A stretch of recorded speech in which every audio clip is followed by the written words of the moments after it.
새벽의 차가운 정적 속에 서 있다. 로마 외곽에 허물어져 가는 빌라 유적 사이로 안개가 피어오른다. 서기 608년 6월 9일 썩어가는 나무 문 뒤에서 한때 원형극장을 가득 채우던 목소리가 이제는 공포에 떨며 흐느낀다. 쿼리시 아티팩스 페로머나와 함께 죽는 예술가는 얼마나 위대한가. 안에서는 한때 신으로 숭배받던 남자가 흙바닥에 매달려 겁에 질린 짐승처럼 웅크리고 있다. 그의 이름은 네로 클라우디우스, 카이사르 아우구스투스, 게르마니쿠스. 황제, 살인자, 예술가, 광인, 그리고 이제는 겁쟁이. 그는 제국을 피로 물들였다. 어머니, 아내들, 의붓 형제, 그리고 수많은 이들이 모두 그의 허영심에 희생되었다. 하지만 종말이 찾아왔을 때 그는 스스로 죽을 용기를 찾지 못했다. 그러나 로마의 가장 악명 높은 폭군이 맞이한 비참한 마지막 시간을 이해하기 위해서는 피로 세워진 왕조로, 괴물들 사이에서 태어난 소년으로, 그리고 그를 황제로 만든 무자비한 여인에게로 거슬러 올라가야 한다. 네로는 서기 37년 12월 15일 로마 점성술사들이 나중에 징조라고 부를 피처럼 붉은 새벽 아래 루키우스 도미티우스 아헤노바르부스라는 이름으로 태어났다. 잔인하고 무자비했던 그의 아버지는 한때 그러한 결합에서는 좋은 것이 나올 수 없다고 주장했다. 그리고 그는 옳았다. 그의 어머니 소 아그리피나는 칼리굴라 황제의 누이이자 로마 역사상 가장 위험한 여인 중 한 명이었다. 유배당하고 결혼하고 독살로 과부가 된 그녀는 유혹과 야망을 무기로 권력을 되찾았다. 그녀의 아들은 어떤 대가를 치르더라도 황제가 될 것이었다. 칼리굴라가 죽자 아그리피나는 다음 황제인 그녀의 삼촌 클라우디우스를 유혹했다. 로마법은 그들의 결혼을 금했지만 로마법은 여왕이 되려는 자를 묶을 수 없었다. 곧 그녀는 클라우디우스가 네로를 입양하도록 했고 네로를 자신의 친아들 브리타니쿠스보다 위에 두었다. 그러나 아그리피나는 기다리는데 만족하지 않았다. 서기 54년 어느 날 밤 클라우디우스는 그가 가장 좋아하는 버섯을 먹었고 다시는 일어나지 못했다. 로마는 독사를 속삭였다. 아그리피나는 부인하지 않았다. 겨우 27세였던 네로는 알려진 세계의 주인이 되었다. 처음에 네로는 자비의 가면을 썼다. 그는 사형 집행서에 서명하기를 거부했다. 세금을 낮췄다. 미소를 지었다. 그러나 가면 아래에서 괴물이 움직이기 시작했다. 그의 첫 희생자는 브리타니쿠스였다. 네로가 침착하게 식사하는 동안 궁중 만찬에서 독살당했다. 소녀는 입에 거품을 물고 쓰러졌다. 네로는 간질 발작이라고 주장했다. 궁정은 침묵을 지켰다. 공포가 지배하기 시작했다. 그러나 네로는 혼자가 아니었다. 그의 어머니는 여전히 폭풍 구름처럼 맴돌며 권력과 영향력을 요구했고 심지어 로마 동전에 자신의 얼굴을 그의 얼굴 옆에 넣자고 제안하기까지 했다. 그녀가 그를 황제로 만들었고 그녀는 그를 지배하려 했다. 네로는 그녀에게 분개했다. 그리고 그가 유혹적이고 위험한 포파이아 사비나와 사랑에 빠졌을 때 아그리피나의 운명은 봉인되었다. 그 뒤를 이은 것은 소설처럼 들리는 기이한 음모였다. 비극적인 사고로 그녀를 죽이기 위한 특별히 설계된 무너지는 선실이 있는 배. 그 음모는 실패했다. 그래서 네로는 그녀의 빌라에 병사들을 보냈다. 병사들이 왔을 때 아그리피나는 얼음처럼 냉정한 위엄으로 그들을 맞이했다. 내 자궁을 쳐라. 그녀는 말했다. 그런 괴물을 낳았으니. 그리고 그들은 그렇게 했다. 로마의 가장 강력한 여인은 전투나 유배가 아니라 아들의 손에 죽었다. 아그리피나가 죽자 네로는 마침내 자유로워졌다. 통치하고 탐닉하고 파괴할 자유를 얻었다. 그는 평범한 운동선수처럼 전차 경주를 했다. 그는 우스꽝스러운 연극에서 무대에 올랐다. 그는 정부인 포파이아를 궁궐에 과시하며 돌아다녔고 그의 아내 옥타비아는 조용히 울었다. 결국 옥타비아도 불편한 존재가 되었다. 네로는 그녀를 간통으로 고발하고 그녀의 추정되는 연인들을 고문한 뒤 유배에 보냈다. 사람들이 항의했을 때도 그는 어쨌든 그녀를 처형했다. 그녀는 겨우 20살이었다. 로마는 불평했고 소문이 커졌다. 네로는 어디에나 적이 있다고 보았다. 하나씩 그는 한때 자신을 지탱해주던 조언자들을 제거했다. 그의 스승 세네카, 장군 브루스, 일부는 자살하도록 강요했고 다른 이들은 단순히 사라졌다.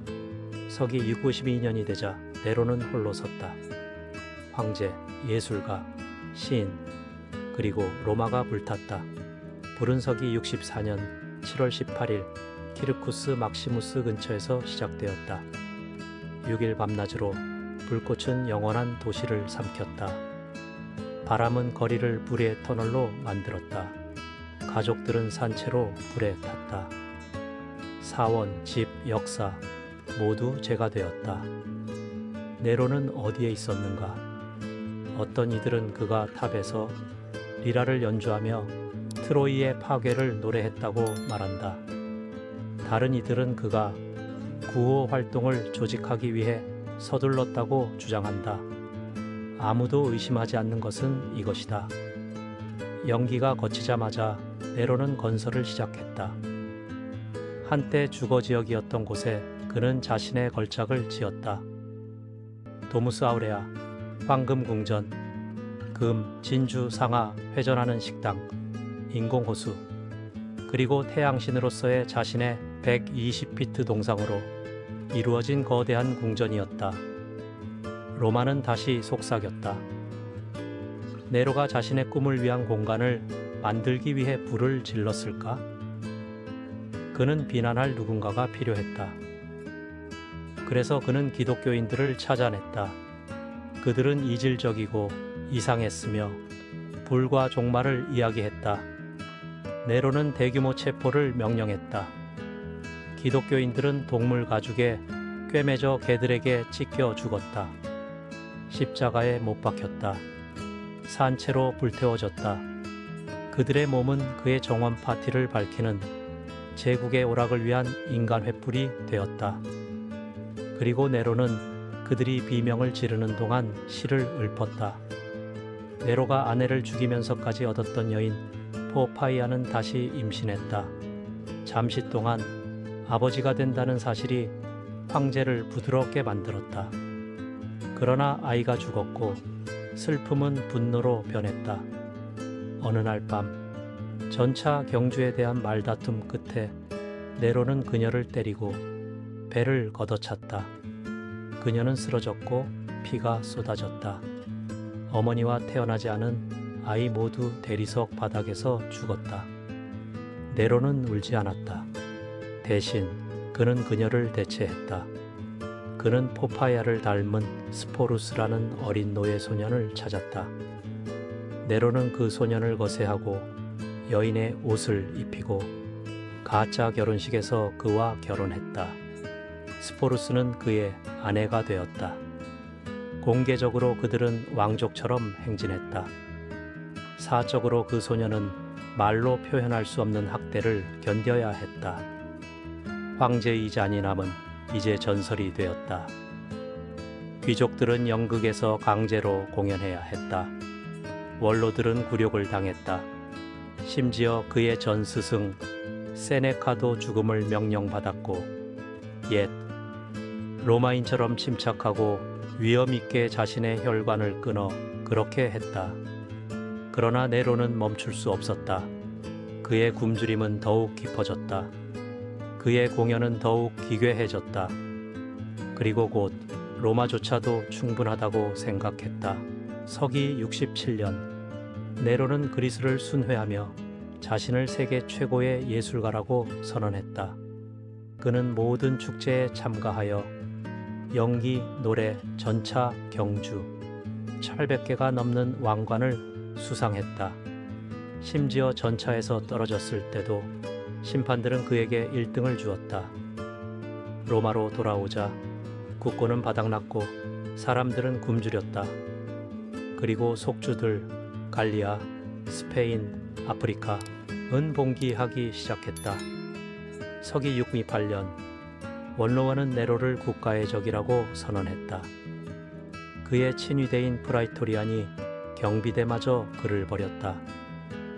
그의 친구들은 사라졌다. 그의 하인들은 궁궐에서 물건을 훔치기 시작했다. 네로는 변장한 채 맨발로 소수의 충성스러운 동반자들과 함께 로마를 탈출했다. 그들 중에는 그의 해방로에 파온 비서 에파프로디투스, 그리고 여전히 신부 옷을 입고 황후 역할을 강요받던 스포루스가 있었다. 그들은 도시 외곽의 초라한 빌라에 도착했다.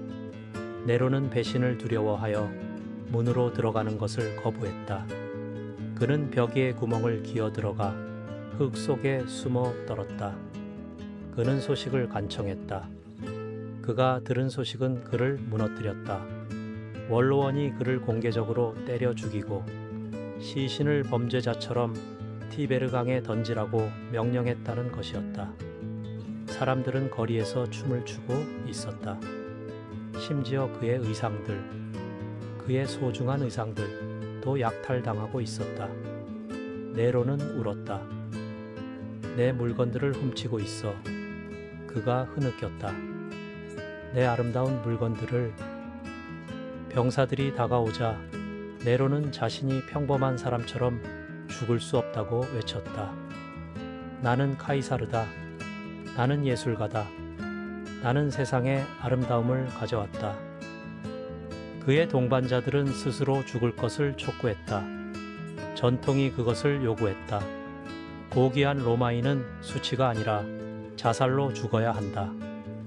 그러나 네로는 망설였다. 그의 손은 떨렸다. 그는 자신은 살인자가 아니라고 징징거렸다. 시작해야 합니다. 에파프로디투스가 단검을 내밀며 속삭였다. 그리고 마침내 위에서 발자국 소리가 울리자 네로는 칼날을 자신의 목에 댔다. 그는 찌르지 못했다. 그래서 에파프로디투스가 칼날을 찔러 넣었다. 황제의 입은 피로 가득 찼다. 그는 숨 막히는 소리를 내며 컥컥거렸다. 삶이 미끄러져 갈 때 그는 마지막으로 헐떡이는 한마디를 내뱉었다. Qualis artifex fero. 나와 함께 죽는 예술가는 얼마나 위대한가. 그는 영광이 아니라 흐느낌, 오물, 피와 함께 죽었다. 수천 명을 살해한 남자가 해방 노예의 지하실에서 품위를 구걸하는 신세로 전락했다. 병사들이 도착했을 때 그들은 기괴한 광경을 발견했다. 피 웅덩이에 쓰러진 신, 그 옆에 무릎 꿇은 그의 아내 스포루스. 얼굴은 눈물과 화장으로 얼룩져 있었다. 로마는 환호했다. 네로의 동상들은 무너졌다. 그의 이름은 기념비와 동전에서 지워졌다. 그의 궁전, 황금 궁전은 콘크리트 아래 묻혔다. 사람들은 잊고 싶어 했다. 그러나 역사는 그러지 않았다.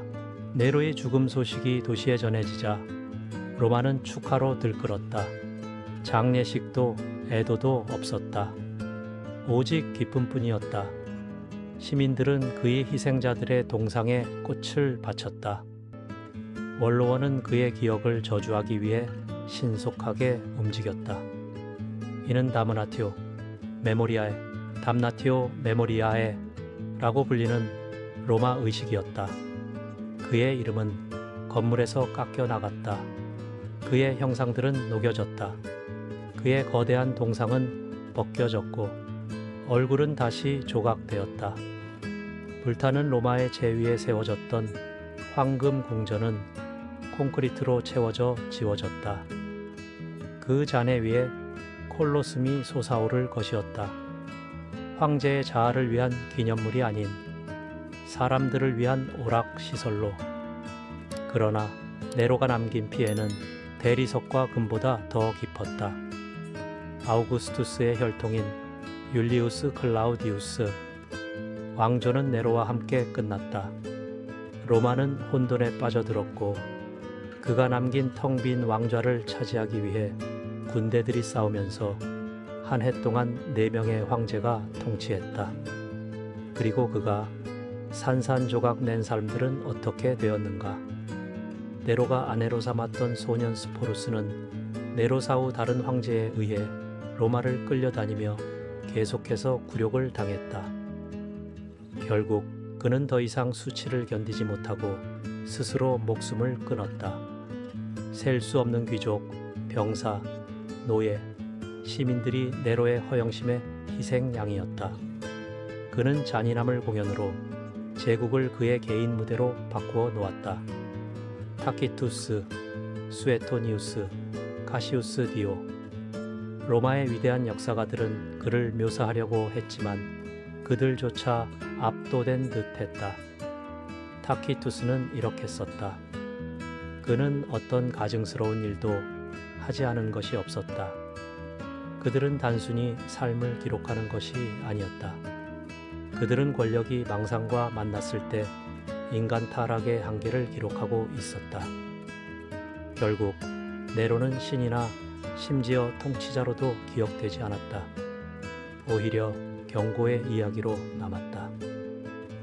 그는 평화, 시, 자비의 약속으로 시작했다. 그는 재, 피, 광기로 끝났다.